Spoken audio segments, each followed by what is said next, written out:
In the mid-20th century, during the Cold War's peak, the world of aviation saw a flurry of bizarre, ahead-of-its-time creations. This aircraft was the brainchild of Robert Bartini, a name synonymous with genius in the realm of aviation engineering. But how did this machine come to life? What was the purpose behind its creation? And why does the story of the VVA-14 sound like a futuristic sci-fi concept rather than a historical aviation project? Let's dive into this unique tale.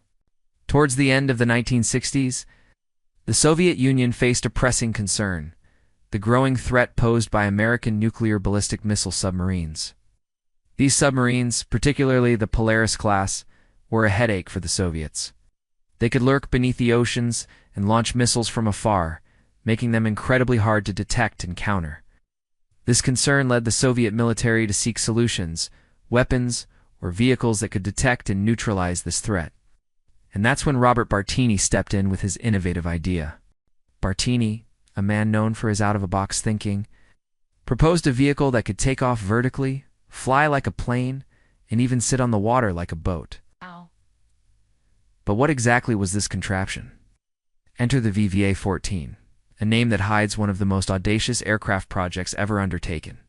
The VVA-14 was supposed to be a blend of several aircraft types, combining elements of vertical takeoff planes, seaplanes, and even hovercrafts. It was like trying to fit square pegs in round holes.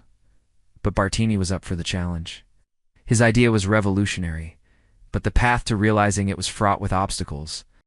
One of the primary challenges was designing a machine that could not only perform multiple functions, but do so seamlessly. Vertical takeoff, flying, and landing on water are three very different modes of operation, and integrating them into one aircraft required a level of engineering brilliance that had never been seen before. But Bartini was undeterred. He was a man who lived for such challenges. The design process was a delicate balancing act. Every addition to the aircraft's functionality came with a weight penalty, and Bartini had to ensure that the added complexity didn't cripple the aircraft's performance.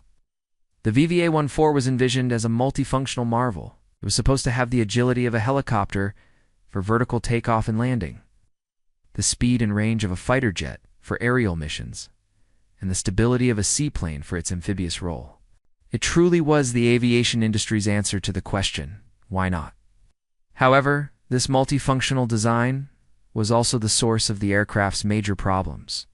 The complexity of integrating various systems into one platform proved to be the VVA-14's downfall. Despite the challenges, the construction of this flying marvel commenced in 1970 at the Gorky Aviation Plant No. 296.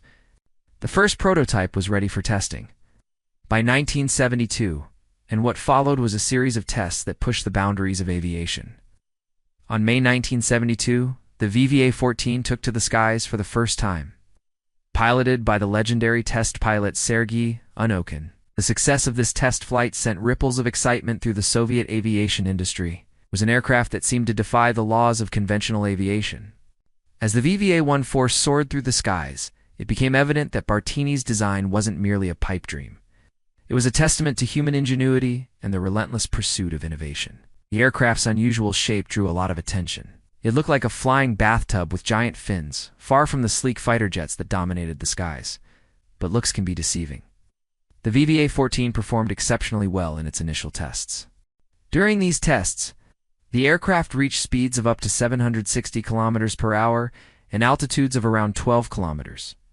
It showed excellent stability and control, surprising everyone who witnessed its performance. The VVA-14 was a marvel of engineering, a fusion of art and science that seemed to have emerged straight from a futuristic vision. Its unique design allowed it to operate in ways that conventional aircraft couldn't even dream of. The VVA-14 could perform short takeoffs and land on water with the precision of a seaplane. But its most impressive feat was its ability to hover like a helicopter. This was a breakthrough in aviation technology, blurring the line between aircraft and helicopters. However, this triumph was short-lived. For the VVA-14 to achieve its full potential, it needed the ability to take off vertically. This crucial feature was never fully developed, largely due to the unavailability of the RD-36 lift engines. Without these engines, the VVA-14 was incomplete. It was like a bird without wings. The absence of these engines led to a series of setbacks. The VVA-14 was shelved in 1974, just 2 years after its first flight. It was a tragic end to a project that had soared so high in the realm of aviation possibilities. So why was this project with so much promise abandoned? The answer lies in the complexities of engineering and the limitations of technology at the time.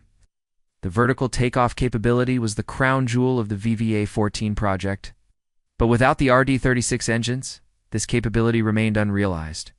It was a catch-22 situation. Without the engines, the VVA-14 could not demonstrate its full functionality, and without a fully functional VVA-14, there was little incentive to invest in developing the RD-36 engines. The death of Robert Bartini in 1974 dealt a severe blow to the project. Bartini was not just a brilliant engineer. He was the driving force behind the VVA-14. His loss left a void that could not be filled. And without his leadership, the project lost momentum. The demise of the VVA-14 could have been avoided. All it needed was a little more time, a little more funding, and perhaps a little less bureaucracy. But that was not to be. The Soviet aviation industry had bigger priorities, and the VVA-14 was deemed too risky and too expensive to continue. Today, only one VVA-14 survives, sitting in the Monino Air Force Museum outside Moscow. It is a sad state for such an ambitious project. The aircraft is in poor condition, a far cry from the marvel that it once was. But it serves as a reminder of the audacity and brilliance of those who dared to dream beyond the boundaries of conventional aviation. The VVA-14 may have been ahead of its time, but its legacy lives on in the innovative minds that continue to push the boundaries of aviation. Its story is a beacon for future innovators, a testament to the power of imagination and the relentless pursuit of what lies beyond the horizon. What do you think of this groundbreaking aircraft? Did it really break the rules of conventional aviation? Share your thoughts in the comments. Your feedback is our driving force. If you love stories like this, please subscribe and stay tuned. We have many more fascinating tales about the most fearsome weapons of the past century. Don't miss out. See you soon.